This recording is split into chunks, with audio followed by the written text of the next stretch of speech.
Hi there, I'm Skaji. I'm a practicing witch and a professional tarot nerd. And I'm Gary, and I'm a wizard. And we're glad you're here. Yay! Gary and I were talking the other day about the spring equinox, and he shared something with me. Gary, why don't you share with everyone? Go ahead, it's okay. Well, you see... Would you like for me to share? Yes, please. Okay, buddy. Gary and his friends are having circle together for the first time, and he's a little bit nervous. Did I get that right? Yeah. What if I fart? What? Well, what if I fart in circle? Oh, I don't think you need to worry about that, Gary, but that does bring up something worth talking about that might make you feel better. You see, Gary, everybody gets nervous in circles sometimes. Really? Even you? Sure thing, especially me. Wow. Whether someone has been practicing a long time or is just starting out, they will get nervous sometimes, and that's okay. Before we go on, let's talk a little bit about the purposes for our circles. There are all kinds of reasons people might circle, and another word for that is ritual. There are circles to celebrate the wheel of the year, and there are circles to perform magic. There are rituals people perform to honor their spirits and their deities. I like it when the circles have cookies. Me too. And that's a part of a lot of circles that's sometimes called cakes and ale. That fellowship is a great part of many circles. I don't get ale. No, little guys get juice. But there are some big people that prefer juice too, and we'll talk a little bit more about that in a bit. There are many people who do most of their practice solitary, either by choice or because they haven't yet found a group that they want to practice with. Most of my own practice is solitary, and has been for a majority of my path. But I have been a part of a few groups, often called covens in Wicca. But not every circle is with an established group. I've been to festivals where I participated in group rituals with the other attendees. And I've been part of circles with fellow classmates in a course I was taking. Neither of these situations is with a regular group, although after a while my classmates and I got used to one another, and so those circles started to feel more like a regular group. Like me and my buddies. That's right, Gary. Public circles are sometimes sponsored by groups to introduce others to aspects of witchcraft, Wicca, or other traditions. For these kinds of circles, anybody can attend and participate. I once participated in a public Samhain ritual in Salem, Massachusetts. Ooh, cool. Yeah, it was, and I'll tell you, I was very nervous. Really? Why? Were you a noob? A noob? It means a beginner. No, Gary, I wasn't a noob at that time, but I was still nervous. You see, I felt that the Samhain circle was very important. I didn't want to mess it up and ruin it for anybody else. Gary, after you shared your concerns with me, I asked around with my friends about times that they were nervous in circle. And almost all of them told me that they sometimes got nervous for the same reason. They don't want to mess it up and ruin it for somebody else. I feel that way too. And it's perfectly okay to feel that way. It's a good thing, too. It shows that you care about what kind of experience that your fellow participants have. And at that circle in Salem, the TV cameras didn't help. TV cameras? Well, yeah, it was Salem, after all. There were a couple of news crews there. Are there always TV cameras? Oh, not so much. Don't you worry. But that made me even more nervous because what if I did something that made all us witches look silly? Did you?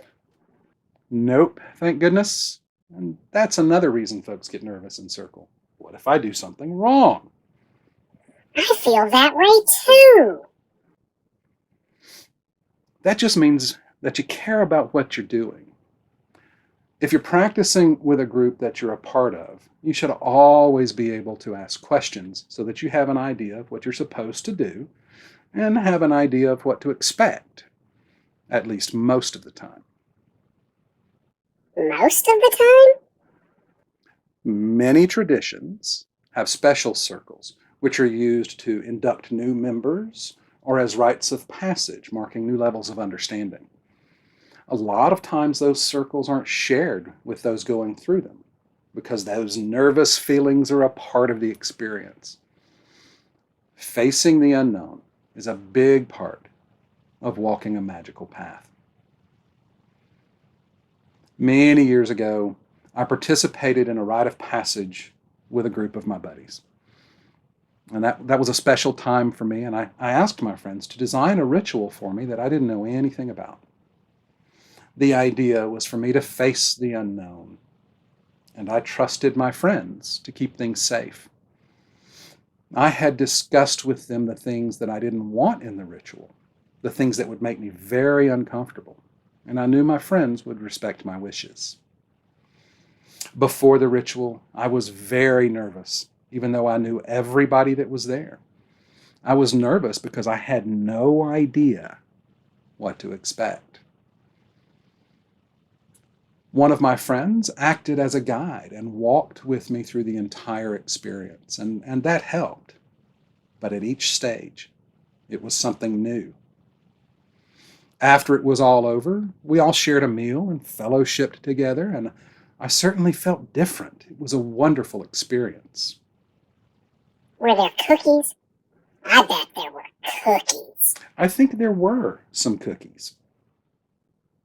Even in circles like these, you should be familiar enough with the group to know that no matter what, you'll be safe, and you should be able to step away from that circle at any time if it becomes too much.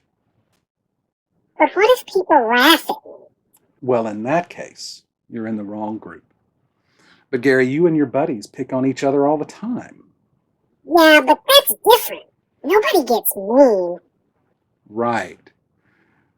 Let me tell you something one of my friends picks on me about all the time. A while back, I was participating in a spring equinox circle and was asked by my friend to call the quarter of fire. This was a public ritual, and I wanted to add something a little flashy to my quarter call to excite the other participants. And for weeks and weeks, I experimented with a way to have my sword burst into flames at the end of my call. Cool. Yeah, it was going to be cool. I finally got it all figured out, and it was going to be awesome. But on the day of the ritual, it was really, really hot. And by the time it got to my turn for my quarter call, the heat had evaporated the fuel from my sword, and it wouldn't light up. I had to improvise with a very non-flamey sword. A few years after that, my friend asked me to light the cauldron fires during a Samhain ritual. This was an outdoor ritual, and it was really, really cold that night, like 26 degrees Fahrenheit. It was so cold, I couldn't get the cauldron fires to light. Not a one of them. And every time after that, when I've tried lighting something in circles with friends, for some reason I don't have any trouble at home by myself, but with friends, I can't make fire in circle no matter what. I still haven't figured it out. I mean, I can light a fire rubbing two sticks together if I have to, unless I happen to be in a circle with my friends. Is that why you don't like fireballs? I don't have a problem with fireballs. Well, you don't let me throw fireballs. That's because you set the office on fire, Gary. Oh, right. Another reason folks might get nervous in circle is, what if I bring the wrong energy to the circle? Sometimes When it comes time for a circle, we might feel a bit off, or we might be sick, or we've had a really crappy day. Life happens to us, after all. Like when all the cookies are gone. Just like that. Sometimes we just need to bow out of a circle because we're just not able to get into the right mindset. Other times, even when things don't feel right, a circle is exactly what we need, and that's exactly when we need to participate. There have been times when I knew I shouldn't be in circle, and I didn't participate. I wanted to be sure the circle went off without a hitch for everyone else. But there have been times when being in circle is just what I needed, and it helped me feel better. How do I figure that out? Well, with practice. With practice, you'll start to know yourself better, and you can always talk to your friends and others you trust too. But what if it's a public ritual and you don't know anyone? Well, there's still someone, or several someones, running the thing. A well-run public ritual will always have space for questions before everything kicks off. Most of the time, for seasonal celebrations, in my experience at least, the circle always makes me feel better. But you have to listen to yourself, too. I talk to myself all the time. Me too, but do you listen to yourself? Well, sometimes. Same here. But there's something else that can make you feel more comfortable in circle. Clean underwear? Well, I suppose that can help. But what I'm talking about here now is etiquette. Eat a what? Etiquette. It's a fancy way of saying minding your manners. Oh. Some established groups will have their own matters of etiquette, their own rules of behavior. But you should have been introduced to them before your first circle with that group. But just like in other social settings, there are some general ideas on how we can mind our manners in circle. Always be nice and polite. I try to be nice. You do, and you're frequently successful. I like that about you. And sometimes in circle, especially public circles, you might see people that are different than you. Be nice. Don't stare. Be respectful. After all, they're there to enjoy the circle, just like you. And for grown-ups in public ritual, be sober. Don't show up drunk or high. That's not nice for a public ritual. Now, there might be some exceptions to this rule in private groups or in some traditions, but as a general rule of thumb, be sober in your circles. Don't get all sugared up on cookies. Right. Maybe hold off on the cookies until after. Cakes and juice. Exactly. But we should remember that even when ale or wine or whatever is served as a part of circle, if for any reason you don't want to partake, you don't have to. And if we encounter someone who isn't eating or drinking something, we should be respectful of their choices. And never, never, never touch anyone else in a circle without their permission. That's just rude. In some public circles, there may be a time when everyone is asked to hold hands. And if you're comfortable with that, it's okay. And if you're not comfortable with that, that's okay too. And if the person standing next to you doesn't want to hold hands, don't make a big deal out of it. Just take it all in stride. They may not like being touched. Remember, be polite and respectful. And there's another thing to keep in mind too. Many times in public rituals, folks will come dressed in their witchy attire and they may look different. Don't stare. I mean, I'm used to getting stared at. Well, you are funny looking. I know, but we should be mindful of our behaviors and do all we can to help others feel comfortable. In some private circles, whether at a festival or with a group, there may be different rules about clothes. Some circles are practiced sky-clad, meaning without clothing. Every clothing optional circle I've ever attended made sure everybody knew about that beforehand. But if you're uncomfortable in those settings, don't participate. I wouldn't be comfortable. And that's okay. No one should be required to practice sky-clad around others if they're not comfortable with it. Nor should they be required to attend sky-clad practice if they aren't comfortable with it either. But if you do participate in a clothing optional, sky-clad circle, don't stare. Remember, be respectful.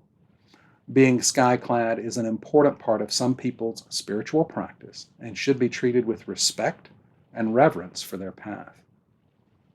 Snudgy, have you ever done circle sky-clad? In private? Yes, but never in a group.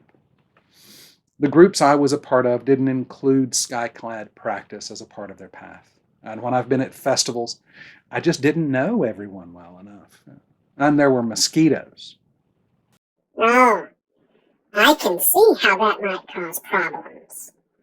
Or uncomfortable itches. Precisely. But, Skaggy, I'm still worried. About what? I want to help. What if I fart in circle? Gary, everybody farts in circle.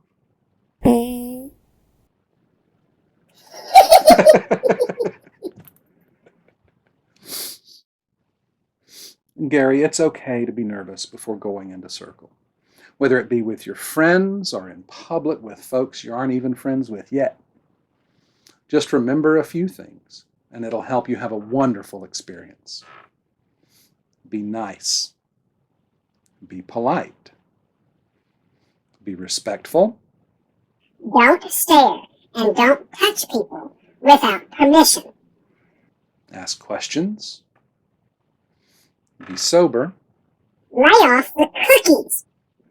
Circles are great experiences for magic and for celebration. When we go into circle with a sincere desire to have a positive experience, not just for ourselves, but for others as well, we're likely to have just that. It's okay to be worried about messing up. Just do your best, and everything will be just fine. Everybody farts in circle. Thank you for spending some time with us today. If you've enjoyed your time, please like, subscribe, share, comment. This is Gary. You guys are awesome. And I'm Scott. Safe journey.